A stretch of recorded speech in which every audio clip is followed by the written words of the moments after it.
Welcome back.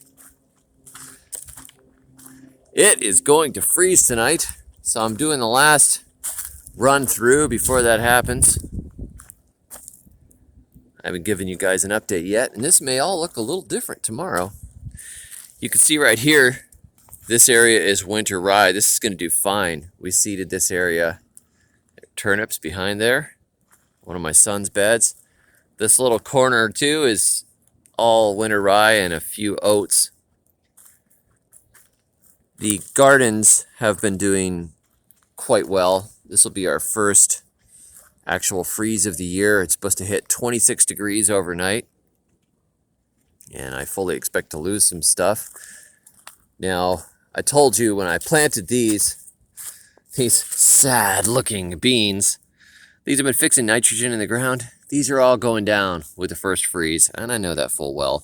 See underneath here though, there's some sad looking clovers. Actually, everything is pretty sad looking in these beds. Let's not look at these beds, forget it.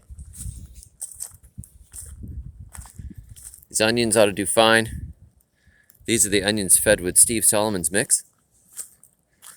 And you can see in comparison to the ones that don't have that mix, this is the control bed. This is the Steve Solomon mix bed, and there's a big difference there. The market garden is doing well. I'm a little concerned about these mustards. It is going to be cold even for mustard.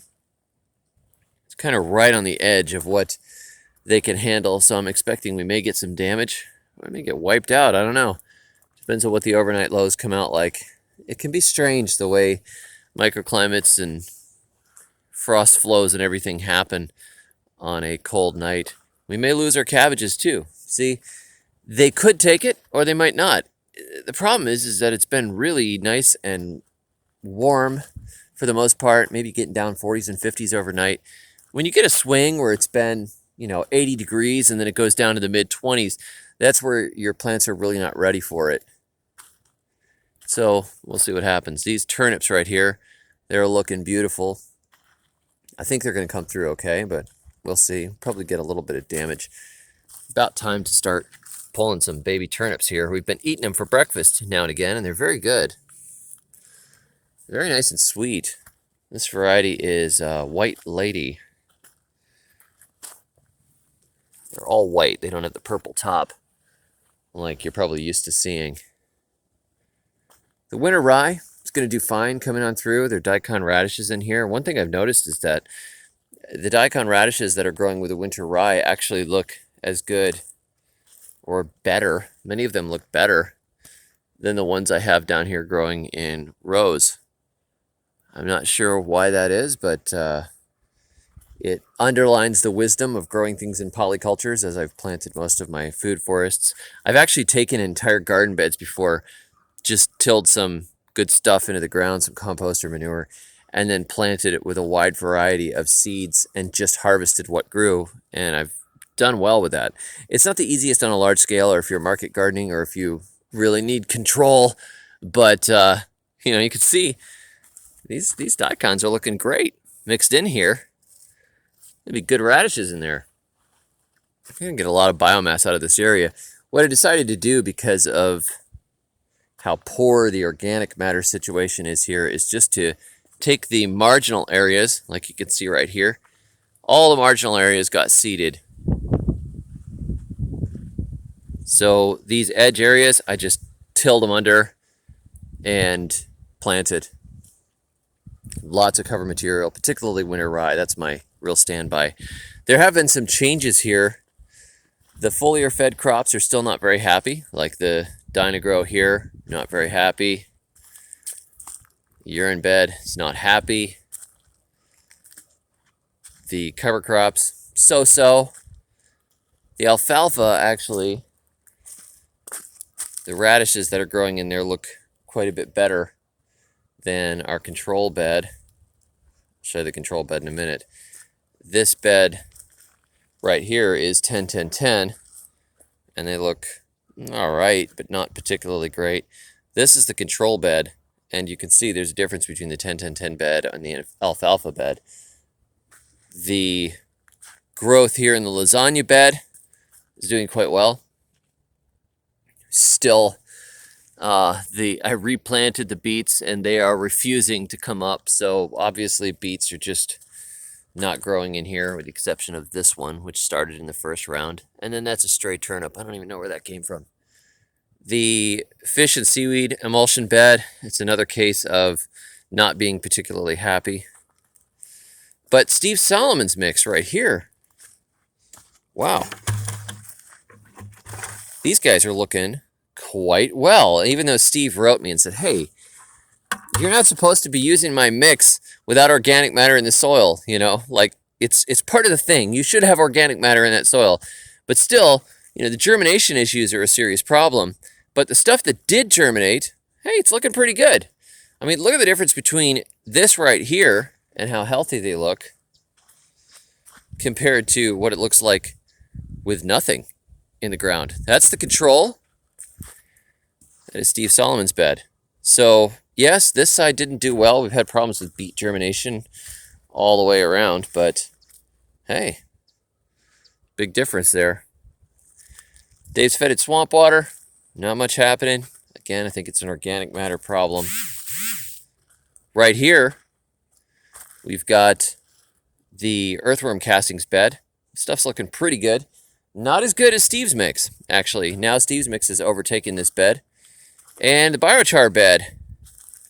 Biochar bed actually had decent germination, which is interesting. So my guess is that the biochar was acting like humus in soil. When the weather warms up again, I'm going to go ahead and foliar feed the beds that get foliar feed. And I may reapply fertilizer on a few of these beds, but we're starting to see definitely some useful data points here. This is my son's set of turnip beds here. This is his little market garden.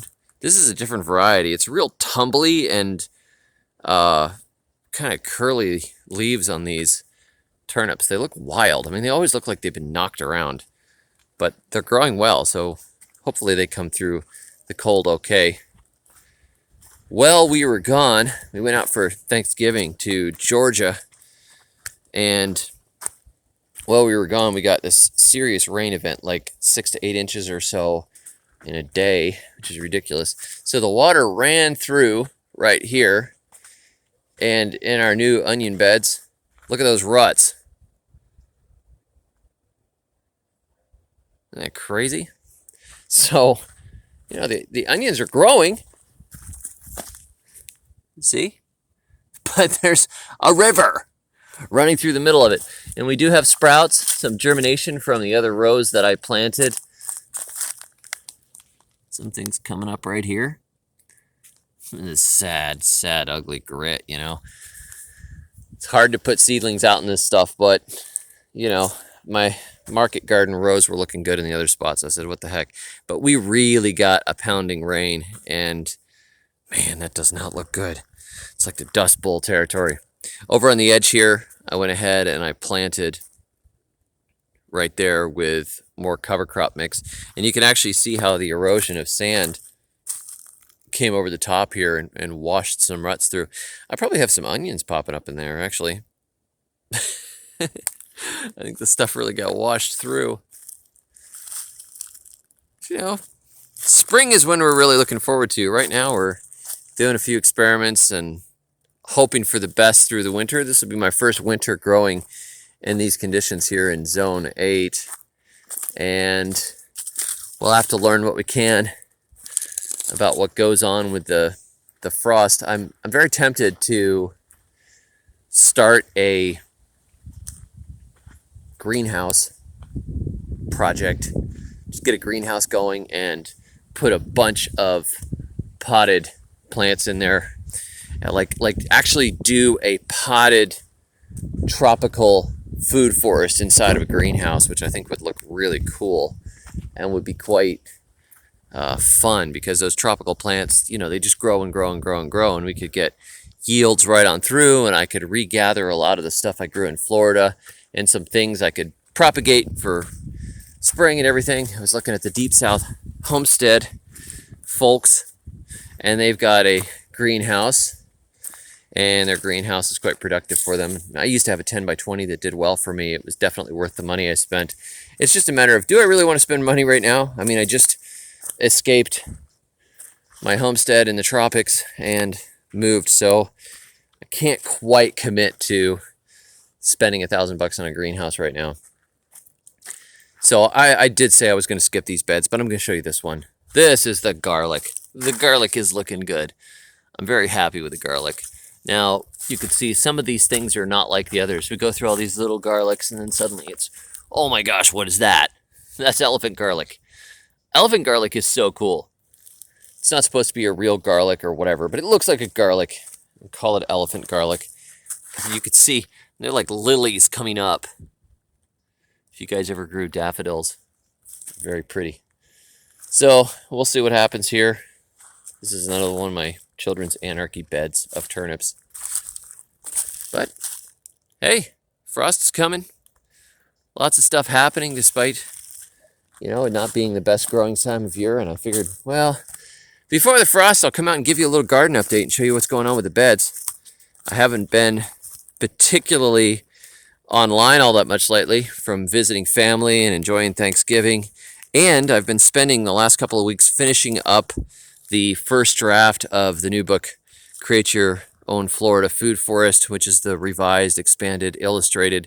It's going to be massive. We are actually going to be doing a Kickstarter campaign to do a really special edition of this book with lots of illustrations and some cool things, but you'll just have to stay tuned and see how that happens. I'm going to post details soon once we get things together. I got to line some stuff up, and I will let you know on that. But hey, good luck with the cold, folks.